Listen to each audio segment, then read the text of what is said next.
Hi guys! Welcome to my vlog! Si Toby Vlog. So, magbabalik na ako ngayon. Nag-vlog na ako kasi wala eh.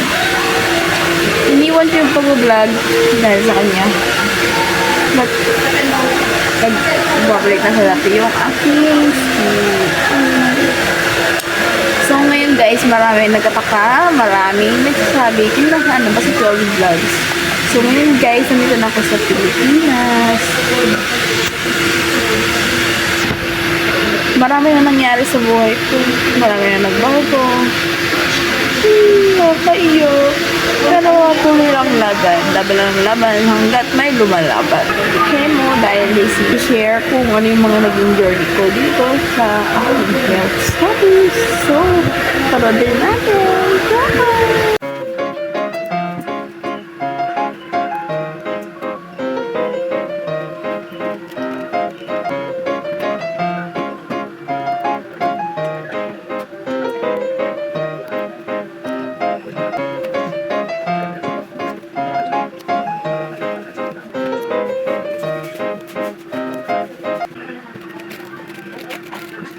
Guys, napanood nyo yung mga ganong procedure. Marami nagsasabi kung masakit ka daw, kung hanggang kailan, kung makaka-survive ka. So guys, hanggat may pera ka, makaka-survive ka. Baka ng pera, wala na. Pero lumalaban naman ako guys. In the first place, hindi siya masakit. Masakit lang yung pagkabit ng mga yung catheter, gano'n. Pero, di ba, wala pa kasi akong fistula, kaya hindi ko pa sila inyo ma-share. Pero, magaling naman yung sakit niya ng 2 days to 3 days. Yung sakit ng galaw, gano'n.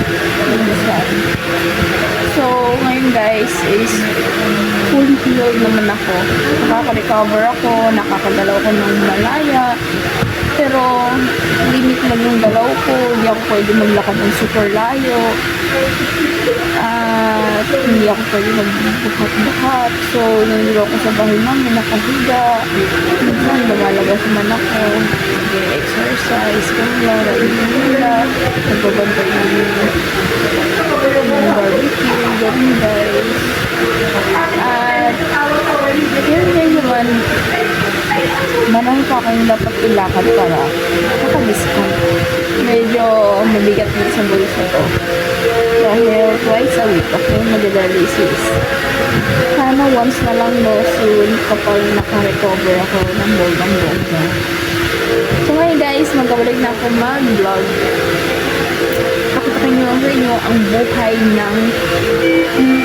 buhay probinsya dito sa Ilochun. So yun lang guys.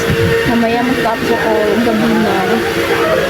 Nakatakot mag-commute pero laban lang. Nilalakas ako lang. So hanggang yun guys. Huwag niyong kalimutan mag-share at comment at i-follow nyo na rin ako guys. There we go.